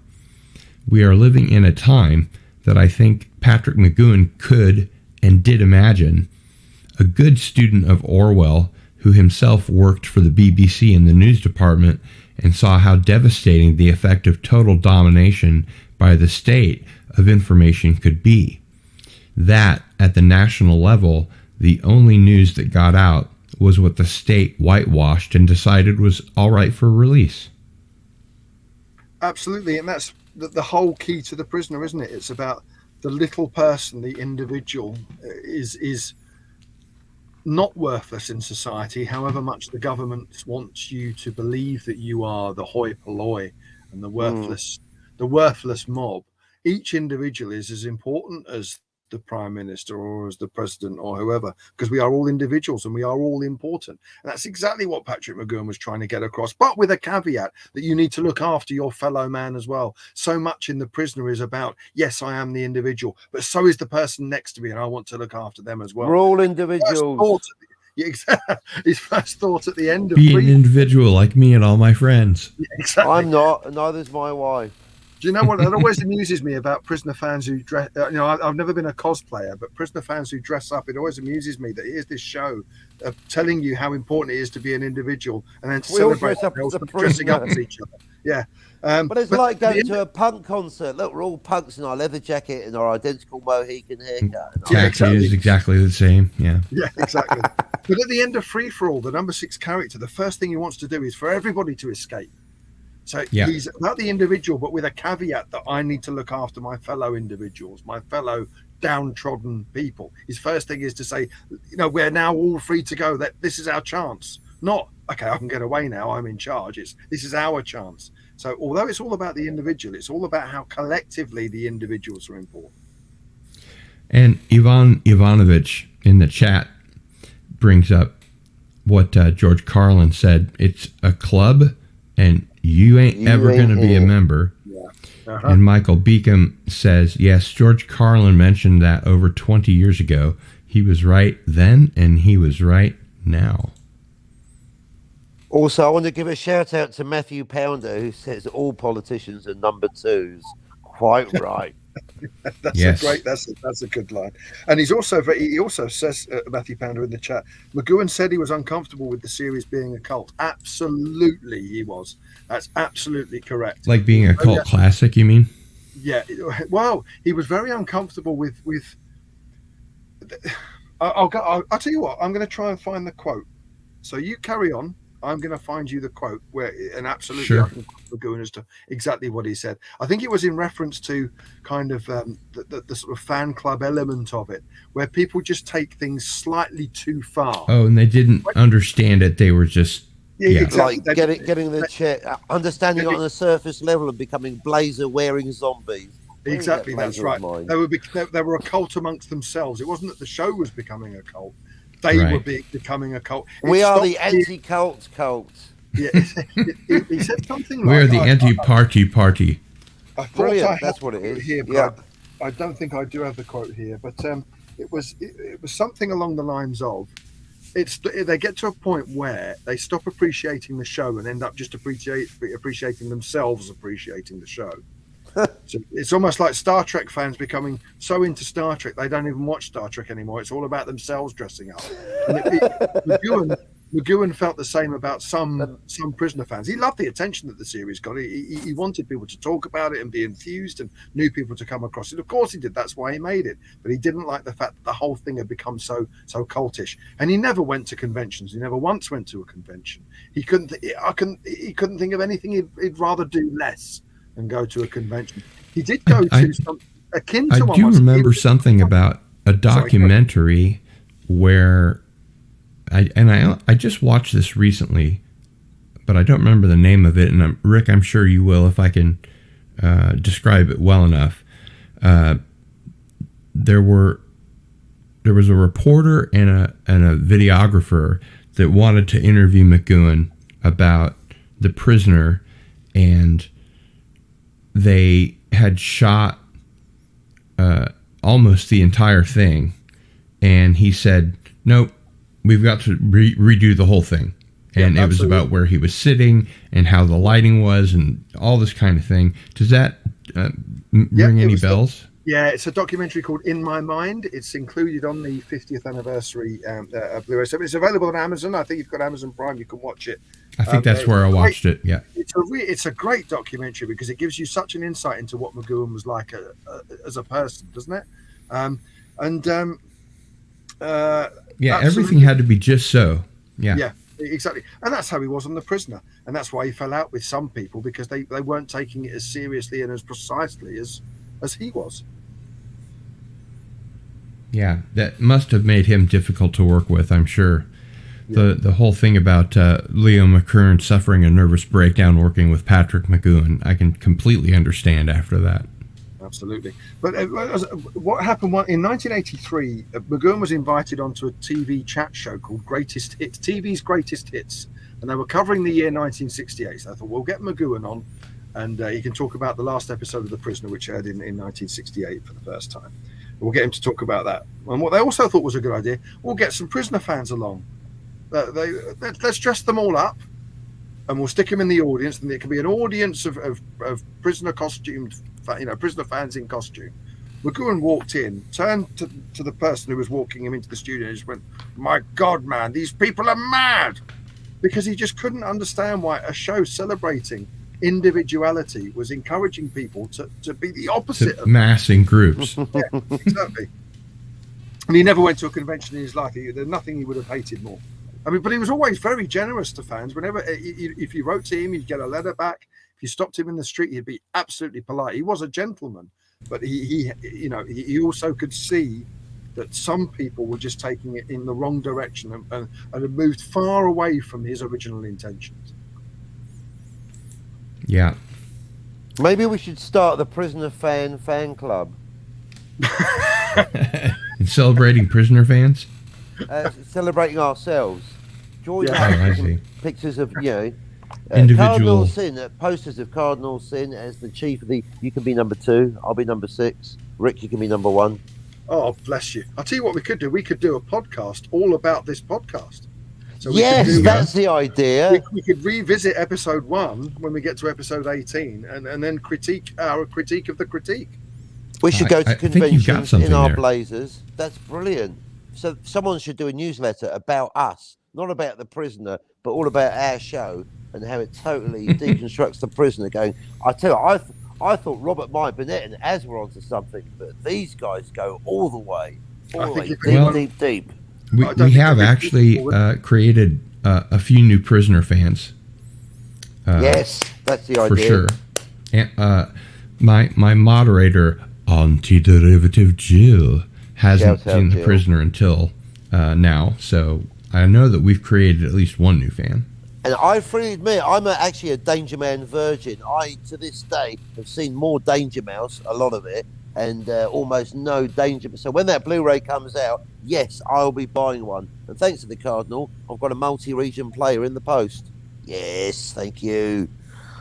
Merry Christmas.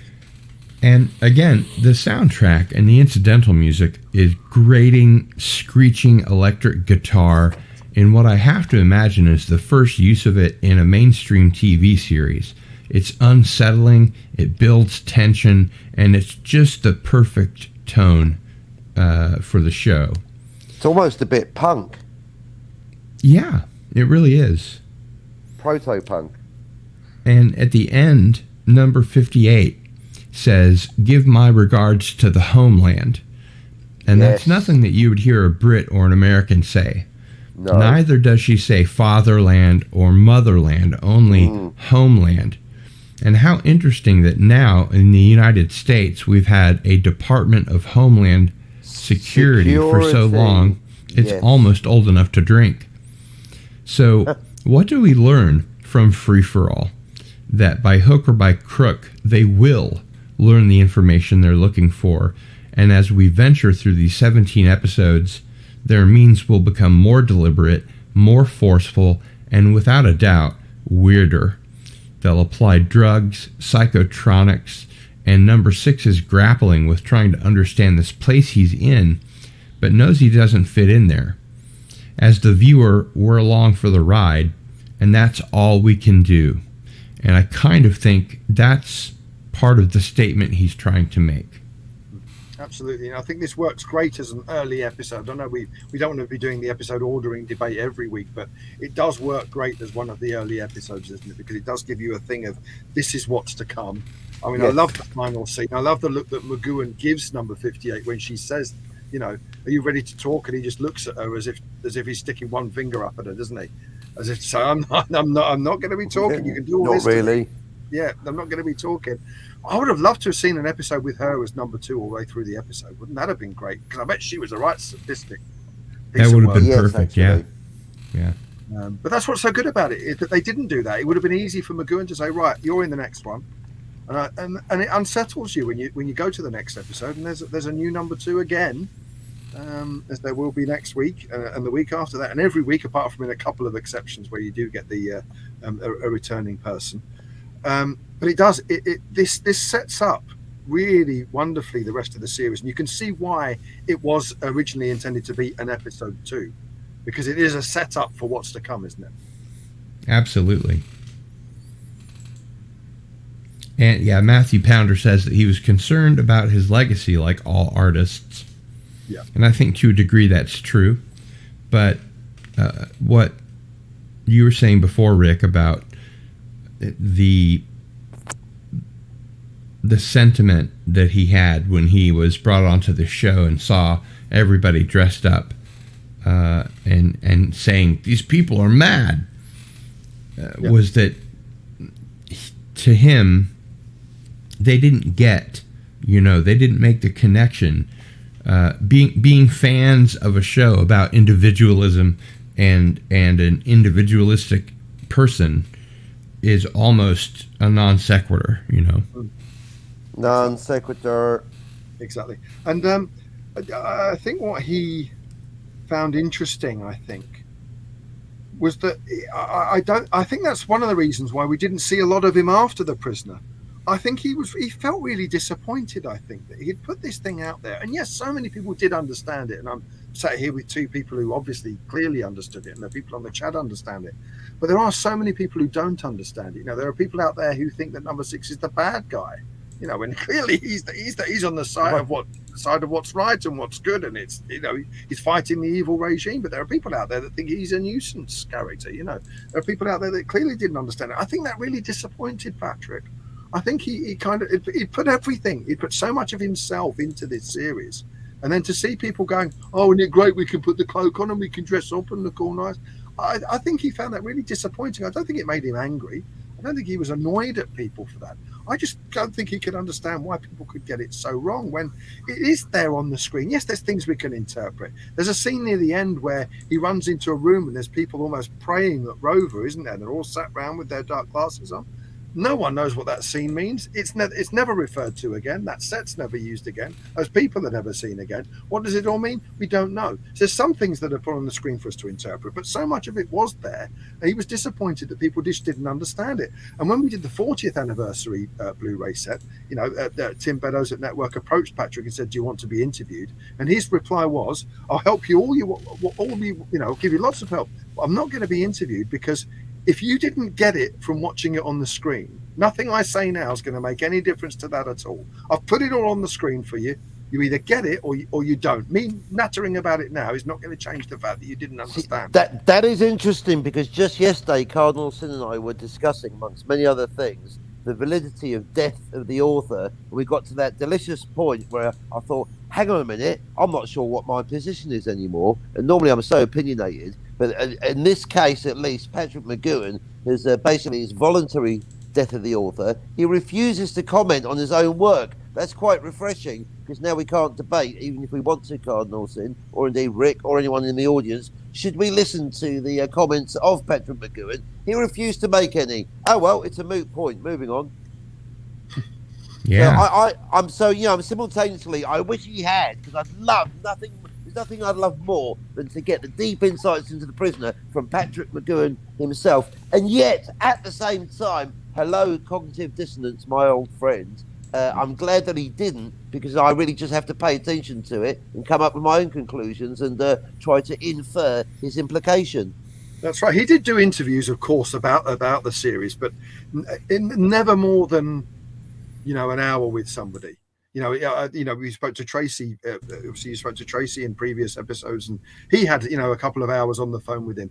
But again, so much, and I remember Tracy saying so much of what he took from the conversation, he had to infer from it. It wasn't as though Patrick gave him the answers on the phone. He inferred things.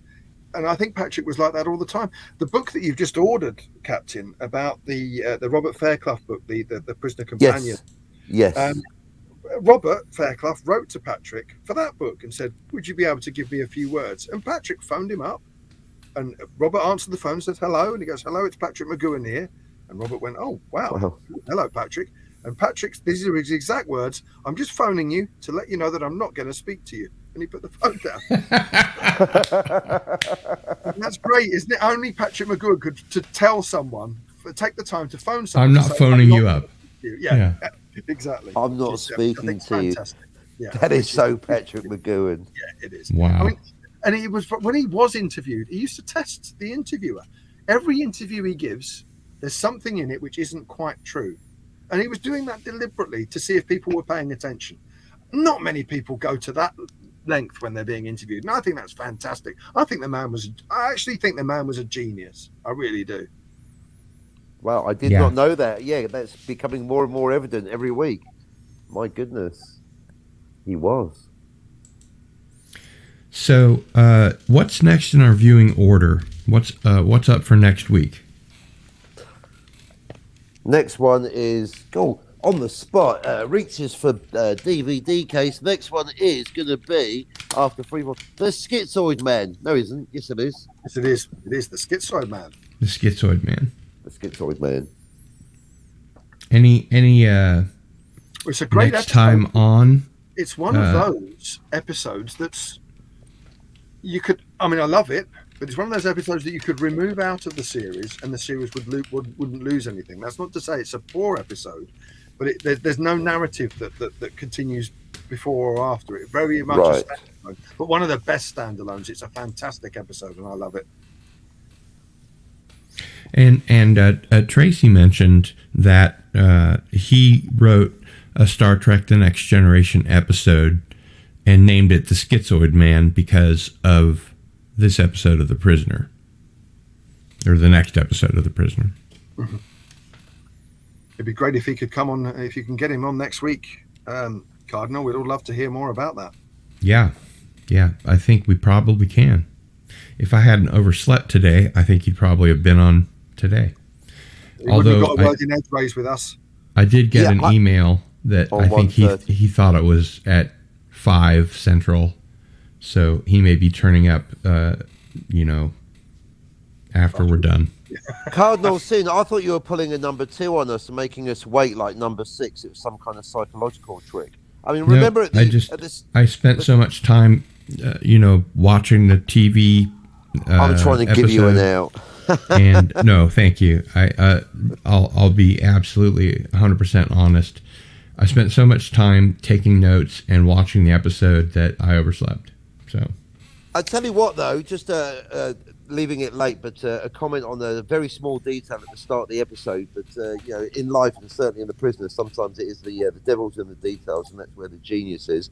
But right at the beginning, what do you want? He's grumpy from the outset. Number 2 wants to speak to him, and number 6 won't budge, stubborn as he is. The mountain can come to Muhammad, and suddenly the door opens. There's number 2. That means, of course, that number 2, he knew that number 6 wouldn't come to him. It's like a chess game. So I knew you'd be a stubborn prick, so I came to your door, and then I phoned you up. So I thought, that's clever.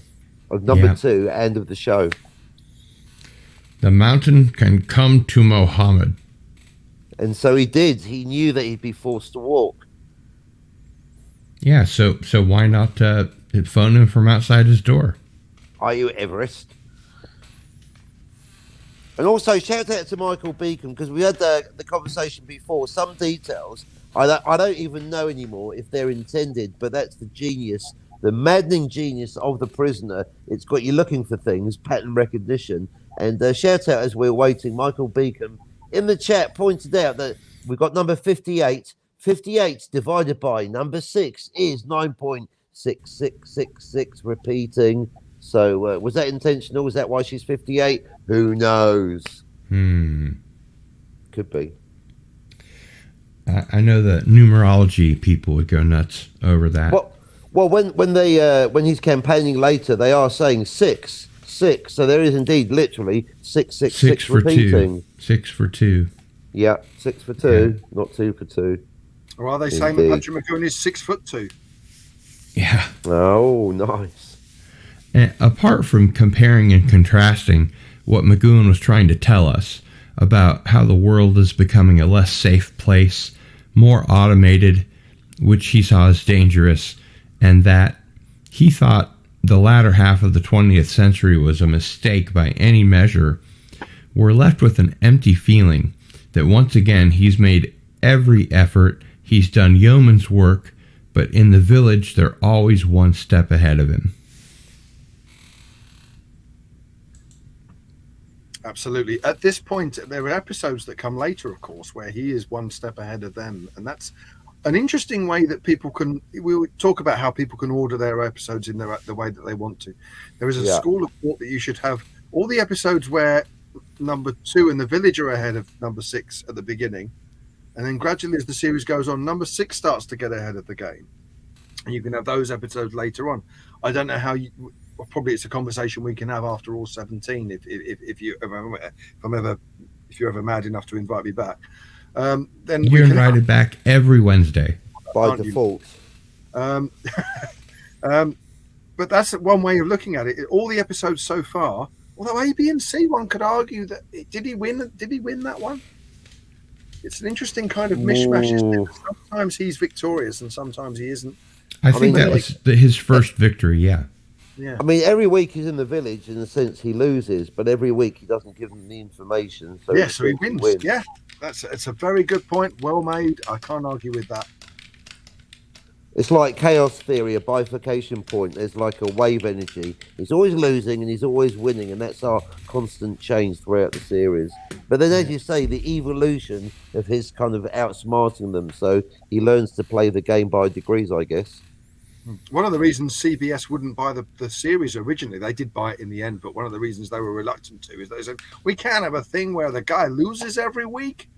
He's supposed to be the hero. He can't lose, so it was kind of, they wanted him to almost escape at the end of every episode rather than still be there. I don't know what series that would have made, but. And we need more kissing. And can we give him a talking car? How about a talking car? Oh, My Mother the Car. Anybody remember that?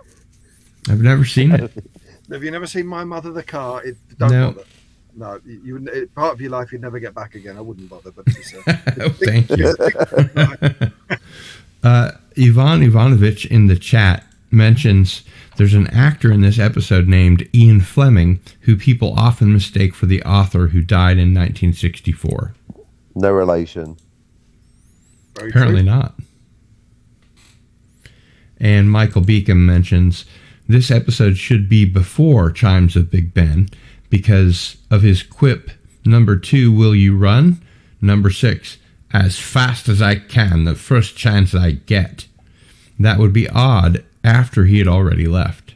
Oh, yes. That's a good point. And he also, Ivan Ivanovich also says, television executives are the reason why television is so awful.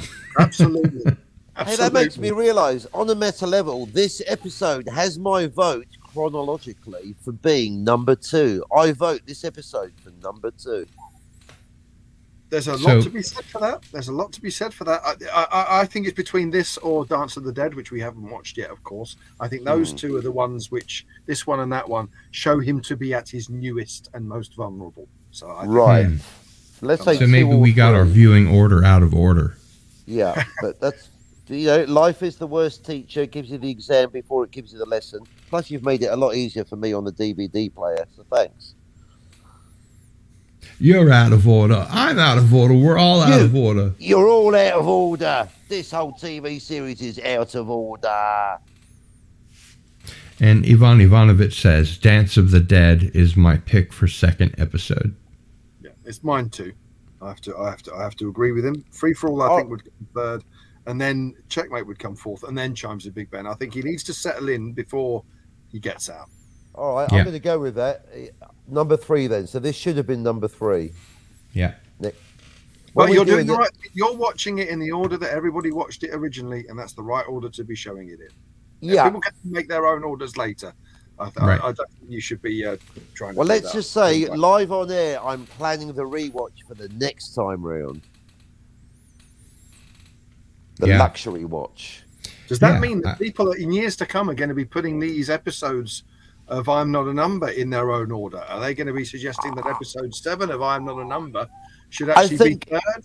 In the spirit of being indeed our own fan club, the Prisoner Fan Club, I think that we need to put ourselves on the map and arrogantly declare that even though I don't myself know what it is, this show is going to be the definitive order. That's right, Az and Robert Meyer Burnett. We are the definitive order. And if they happen to reach the same order by coincidence, then great minds think alike. But if they copy us, then fools never differ. So you can't win either way. Everyone else is wrong and we're right. This is the order.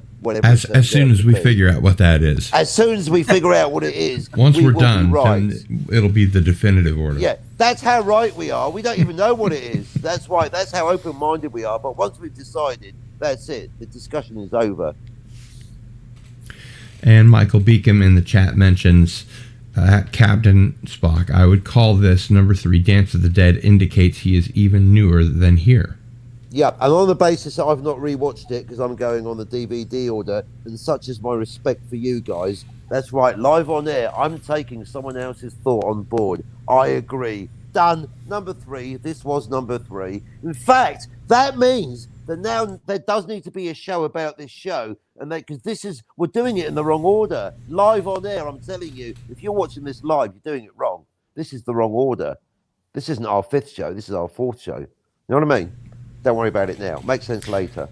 And Rick, can you give me the link to your book so that I can promote it?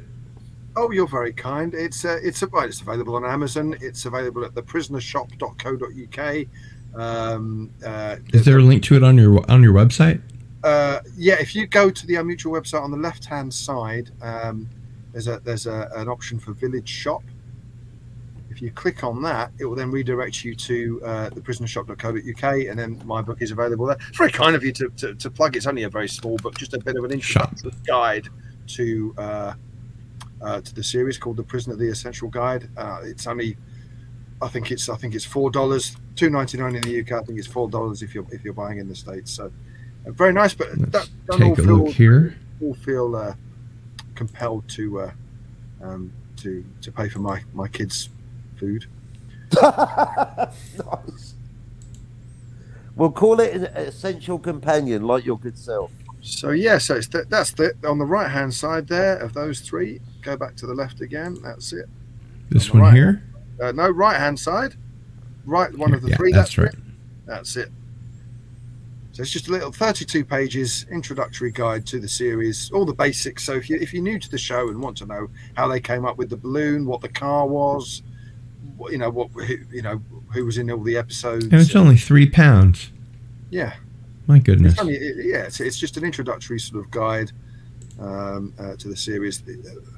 People keep saying to me, why haven't you written like a massive coffee table size thing? And I said, well, I did that for the DVD set. That was my main role on the Blu-ray. The 50th anniversary Blu-ray was to create these text commentaries. I guess that would be a book in itself if they were put into paper form. So you can also get the set, the 50th anniversary set, from theprisonershop.co.uk. But as I say, if people want to buy that, just pop me an email via the website, and we can do something cheaper. Yeah, absolutely. Because thank you very much for that. I'm going to go ahead and pop that link into the chat so that people can absolutely buy the book, and whether they're watching live or watching the repeat, that they'll be able to get the definitive guide by Rick on The Prisoner. Thank you, very kind. But the book that I think Captain Cockney Spock's ordered a great book called The Prisoner, the official companion to the TV series by Robert Fairclough. Yes. It's out of print now, but it is on eBay and Amazon and other vendors. That is a fine book. Really explores the episodes in some detail. So I can recommend that book as well. If people go on the Unmutual website, there is a link somewhere that actually shows a list of every prisoner book ever written, and it's astonishing. I think it's something like 65 books have been written about the Prisoner series, which for a 17-episode show is quite astonishing. You expect that many books about Star Trek and Doctor Who because there's hundreds of episodes. Oh, look, there's the 50th anniversary book. Yeah, for just £30. Yeah, but I as I say, anyone listening to this show can get it cheaper. I will do you a special Cardinal Sin Show discount. Boom. Special price. Special friend price. And Cardinal, just certainly. thinking out loud, if we get enough deep insights on the show after 17 episodes, we might have to at least put out a pamphlet, some kind of thing, as our contribution to the print over of The Prisoner. I know, just an idle thought at this stage, Cardinal, but you never know. See what you think. I think that's a good idea. I come from a print publishing background. It's a bit last century, isn't it? But I like, the smell of the ink, the sniff of the paper. Ah, lovely. Oh, the feel of the staple. Oh, glued spine, lovely. Acid-free paper, excellent. Know what I mean? Some Mando paper, maybe. What mango paper, you say? Mando. Yeah, even better. Mando paper. So I got mango on the brain. And I always forget that there are audio dramas available, or that there were. There are. If you go to BBC Sounds, I think you can listen to the first series for free. And this is the second one. That's the second series there. From Big Finish. Yeah. It's interesting. It's one of those things. I'm automatically programmed to not like remakes or reimaginings, but I did actually quite like the audio drama because it was different enough that they weren't obviously trying to copy it. So I kind of, whereas the TV remake, they obviously tried to copy it and got it completely wrong. Whereas the audio dramas, they're trying to be slightly different with it, and because they're trying to be slightly different, they kind of get away with it, if that makes sense. The guy playing the number 6 character is quite good. and it works as in the audio medium. Not everything does. Yeah, you should give it a go. If you go on BBC Sounds, I think you can listen to Series 1 for free. BBC Sound, you say? Yeah, BBC Sounds. I think it's like the if you go on the BBC website and search for BBC Sounds, it's like their Listen Again platform. They have a TV version called the iPlayer. Yeah, which I can't use in the United States. You may not be able to use BBC Sounds then in that case. And is it sound or sounds? BBC Sounds with an S on the end. Oh, no, I've lost my mind. I will see if I can find it here too. That's the thing like about a music wireless audio, mouse. If it drops, then you lose everything. All right. That's not it. Okay, if you type into Google BBC Sounds Prisoner, at least in the UK, the top link comes up with Series 1, some of the available episodes that you can listen to. That's what I just typed in, but I don't know whether Google US is different to Google UK. And Available episodes. Yeah. give it a go. What do Give you it a know? go. You might enjoy it, but then you might come on next week and say, "You've wasted my time, Rick. What a load of shit." No, this looks I great. enjoyed them. BBC Sounds. I enjoyed them because they were different enough that it wasn't a rip-off copy. That wasn't. It looks like the same guy from the one that we just looked at. Yeah, it is. Yeah, he does this. He's the same one for all three series. I won't play it because I don't want to get a copyright. But have a notice, listen but- in your own time, and I'd love to know what you think. Yeah. Because 2018, huh? Yeah, the people that put them together, a company called Big Finish, they do a lot of Doctor Who audio drama. Oh, sure. Yeah. I'm a fan and a patron, although I don't send the BBC money anymore. Mhm. What they've done to Doctor Who is unforgivable. So if I buy any, it'll probably be secondhand on eBay. Yeah, no, But, it's not. It's not BBC. It's a company called Big Finish. Yeah, it's just- but Big it's Finish has available. gone woke as well. Oh, right, okay. Yeah, I don't know much about the ins and outs of that, but yeah, I'm sure you can find bits and pieces to listen to for free that will give you the idea of whether it's something you want to pursue further. We'd love to hear what you think next week, wouldn't we, Captain? Yeah. Yes, indeed. Feedback is always good. Just to answer, Tracy had a question a few weeks ago, just for his own, if people wanted to know. He wanted to know who was responsible for the TV remake. It was a co-production between ITV in the UK, who owned the rights to The Prisoner, and a company called AMC in the US. Now, I'm not too sure about companies, but I don't know what else AMC have made, but it was them that was responsible for the... I believe that stands for American Movie Classics. Okay. There you go. Well, there wasn't a classic that they came up with, was it? No. No.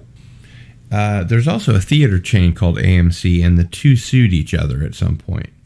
And I don't know what became of that, but I think they're both still called AMC, or maybe AMC went under because of the pandemic. I don't recall.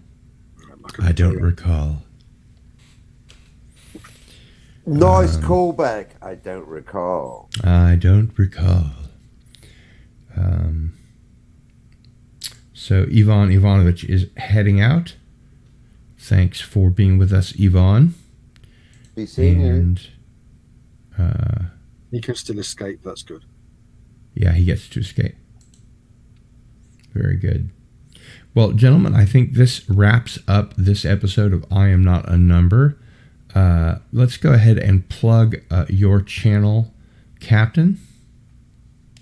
Thanks so much. Captain Cockney Spark. We had a marathon broadcast, which Cardinal Sin was part of yesterday, 9 hours, and it's also been a record breaker for viewers. So I think a good intro to the channel. Check out, yesterday, check out the whole thing, 9 hours non-stop. If you've got trouble sleeping, that'll do it for you eventually.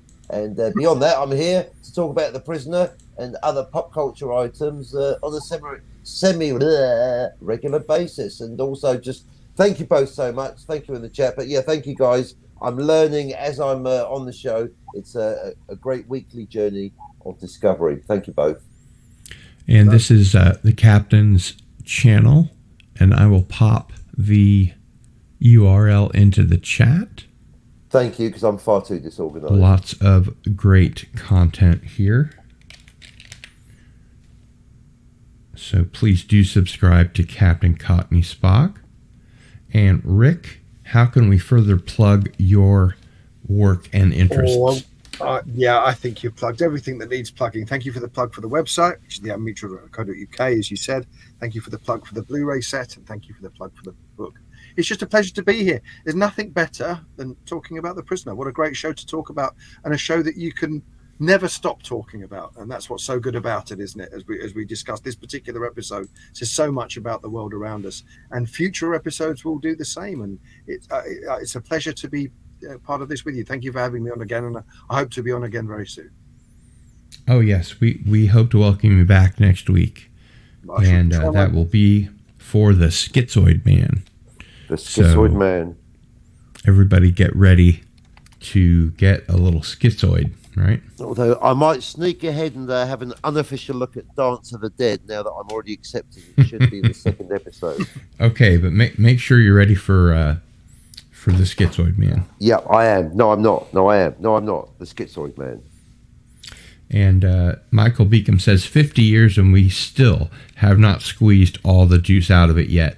Bravo, Mr. McGowan. Good job. Yes, well said. Michael. Nice one, Michael. And I think that's a good sentiment to wrap the show up on. So Thank you for being here, Sherry. Rick Happy birthday, and Peggy. Captain Cockney Spock, it's Cardinal Sin.